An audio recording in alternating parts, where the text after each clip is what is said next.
કેશોદના શેરગઢ ગામે વાડી વિસ્તારમાં રહેણાંક મકાન પાસે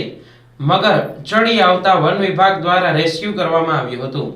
હાલમાં નદી નાળાઓમાં પાણી સુકાતા મગર અને તેમના બચ્ચા રહેણાંક વિસ્તારમાં આવી રહ્યા છે, જેમાં શેરગઢ અને અજાબ વચ્ચે આવેલ ખડખડિયા નદીમાં પાણી સુકાતા બાજુના ખેડૂત મેઘાભાઈ છેલાવડાની વાડી વિસ્તારમાં ઢોર ઢાકર તેમજ નાના બાળકોનો પરિવાર રહે છે, ત્યાં તેમના મકાન પાસે મગર આવી હોય તેઓએ વન વિભાગને જાણ કરતા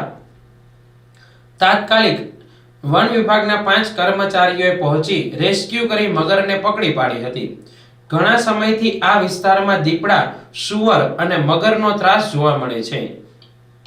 અમે વાડી વિસ્તારમાં રહ્યા છીએ અને બાજુમાં એક નદી સુકાતા જંગલી પ્રાણીઓ કે મગર આવી જાય તો અમારા ઘરમાં નાના છોકરા અને ઢોર હોય તો અમને બીક લાગે અને આજે તો મારા ભાભીના ઘરે જ મગર આવી ગઈ હતી તો વન વિભાગને જાણ કરતા એ રેસ્ક્યુ કરીને લઈ ગયા।